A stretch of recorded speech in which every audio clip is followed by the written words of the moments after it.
La 13e heure de Patrick Chapalin. 9e heure. New York vibrante ne dort jamais.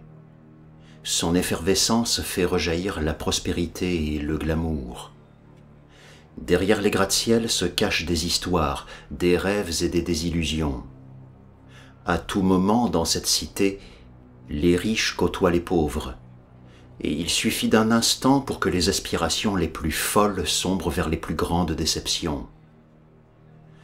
New York est la ville de tous les possibles, où vigilance est de mise pour saisir les opportunités qui se présentent. Cependant, le 7 décembre 1941, tout bascule après l'attaque de Pearl Harbor.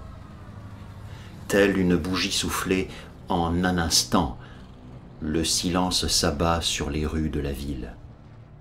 Le monde entier est sous le choc, sans voix face à l'horreur de la guerre qui a finalement atteint notre grande nation. Devant ces heures sombres qui s'annoncent, je cherche refuge dans quelques souvenirs bienheureux pour retrouver un peu de lumière dans l'obscurité qui s'installe. 3e heure. Au cœur de New York, ma famille irradiait d'influence et de richesse, tant sur la ville que sur tout le pays. Un jour, tout cela deviendrait mon héritage, ma responsabilité, mon dû. La réputation de notre famille nous maintenait au-dessus des autres. Que cela fût demain ou aujourd'hui, il était impératif d'être à la hauteur de ma position. Les mois suivants étaient cruciaux. J'ai quitté le fameux lycée Saint-Louis, réservé à l'élite new-yorkaise, pour poursuivre mes études dans une prestigieuse université de l'Ivy League. J'aspirais à briller et à atteindre de nouveaux sommets. Rien ne saurait m'arrêter. Cet automne avait également marqué mon entrée dans la haute société, par l'intermédiaire du prestigieux bal des débutantes. Les jours précédant l'événement, un sentiment mitigé m'avait hanté. L'impatience de briller et l'angoisse de commettre un faux pas. Désormais, je possédais toutes les clés d'un avenir radieux. Le monde s'était ouvert à moi. 11e heure. Encore sous les effets de l'alcool de la veille, en ce matin de septembre 1942, un courrier inattendu m'attend. Le temps s'est figé en ouvrant cette lettre. Mon cœur se mit à battre la chamade, et un sentiment d'oppression le comprime soudainement. Tout ce que j'ai toujours su de ma famille est remis en question par cette missive. Tout ce que je crois connaître n'est peut-être qu'illusion. Les heures s'écoulent. Je ne peux détacher mes yeux de ce message, comme hypnotisé par les révélations qui me sont faites. Au cœur des ténèbres les plus profondes, je cherche désespérément une lueur d'espoir dans cet océan d'incertitude. Mon regard se porte sur une photo décolorée par le soleil qui trône sur la commode en face de moi. C'est la dernière photo de ma mère. Son sourire est chaleureux, mais ses yeux reflètent une dureté qui ne trompe pas. Je ne peux m'empêcher de me demander ce qu'elle pensait à ce moment-là. Était-elle heureuse, ou était-ce juste une façade qu'elle présentait pour le monde extérieur? Pourtant, malgré tout cela, cette photo détient une clé, une réponse qui pourrait m'aider à m'extraire de ce chantage. Je me replonge dans mes souvenirs, cherchant désespérément un indice, un détail qui pourrait me libérer de ce poids qui m'écrase, qui m'étouffe. 5e heure. Diplôme en poche avec un plaisir satisfaisant, je retrouvais le cocon familial au cœur de l'Upper East Side. Néanmoins, je perdais le sens d'appartenance à cette vie luxueuse et superficielle qui m'avait vu grandir. J'avais l'impression désormais d'être une pièce étrangère dans ce puzzle parfaitement huilé. Je savais que je devais prendre une décision quant à mon avenir, mais je ne savais pas encore quelle direction prendre. Devais-je suivre les traces de ma mère, dans la finance, Ou devais-je suivre ma passion pour la photo et tenter ma chance dans ce domaine? Bien évidemment, ma mère refusait de voir son unique enfant devenir artiste. Pour elle, je n'avais d'autre choix que de prendre sa suite le moment venu. Toutefois, elle daigna me laisser une chance de la convaincre de la justesse de mon talent. Elle m'offrit l'opportunité de réaliser 3 clichés pour la faire changer d'avis. Aussitôt, je l'invitais à poser dans son bureau, un endroit qui en disait long sur sa personnalité. Les murs étaient tapissés de livres, des ouvrages uniques et anciens empilés jusqu'au plafond. Elle était réticente, mais je l'avais convaincue de se prêter à mon jeu. Les flashs éclairèrent son visage.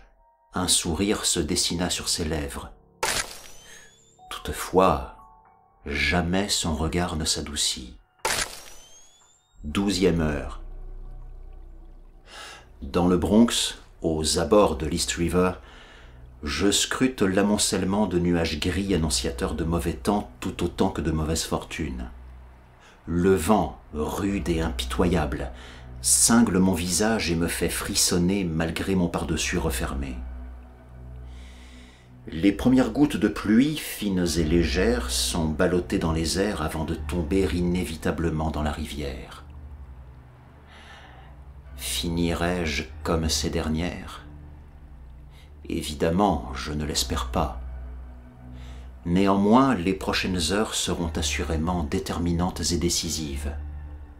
Frissonnant, m'emmitouflant autant que possible dans mon manteau, mon regard est attiré par les silhouettes des îlots qui se dessinent à travers le brouillard, et particulièrement par la présence pesante de l'une d'elles. Il s'agit de North Brother. Mes mains, en quête de chaleur, plongent dans les épaisses poches du par-dessus. Au fond de l'une d'elles, mes doigts retrouvent ce courrier que j'essaye d'oublier, cette lettre qui me pousse au cœur de l'automne 1942 à rejoindre North Brother. À l'image du vent, avec force, le souvenir où tout a commencé refait surface. 6e heure. Dans un silence mélancolique, je fixais les visages pleins de tristesse et de douleur. De peur de perdre mes moyens, j'évitais de porter mon attention sur le cercueil de ma mère empruntant son dernier voyage. N'en pouvant plus, fermant les yeux, je priais pour que cette douleur passe, pour que tout soit juste un mauvais rêve. Je me retournais lentement pour découvrir un visage inconnu. Sans un mot, avec compassion, son regard serein plongea dans le mien. Je me sentis à la fois réconforté et vulnérable. D'une voix douce comme une caresse, l'inconnu murmura « La mort est une porte qui s'ouvre sur un autre monde.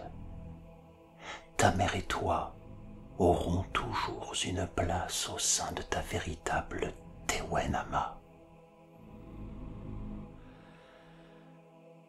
Face à mon interlocuteur, la tristesse laissa place à une saisissante stupéfaction. Un tourbillon de questions jaillit et m'assaillit. Qui était cette personne? Pourquoi le mot Te-Wai-Nama m'était-il familier?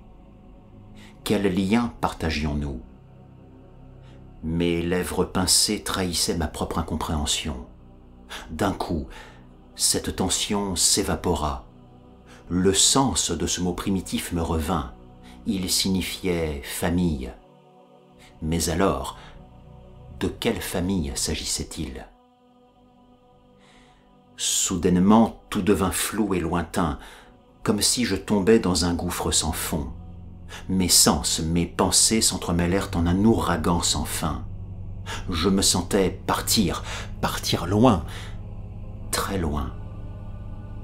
Puis plus rien, le vide total. Seule subsiste la sensation enveloppante d'une ombre vivace, épaisse et informe.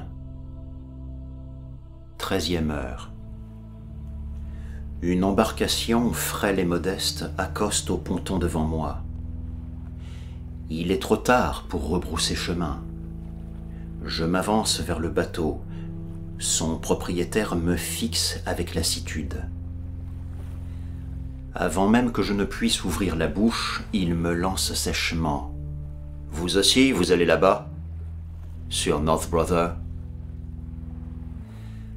Après un regard méprisant vers l'est, vers l'île, il continue avec un sourire moqueur. « Vous avez de la chance. Nous avons juste le temps qu'il faut. Montez, mais je vous préviens, ce ne sera pas gratuit. » Je hoche silencieusement la tête, inquiet que ma voix trahisse mes préoccupations. J'enjambe le bastingage maladroitement et m'installe sur l'avant du pont. Ballotté par les flots et les vents, des myriades de questions me tourmentent. Qui sont les autres ? Trouverai-je et aurais-je la force de confronter l'expéditeur du courrier ? Découvrirai-je ma véritable Te Whenama ?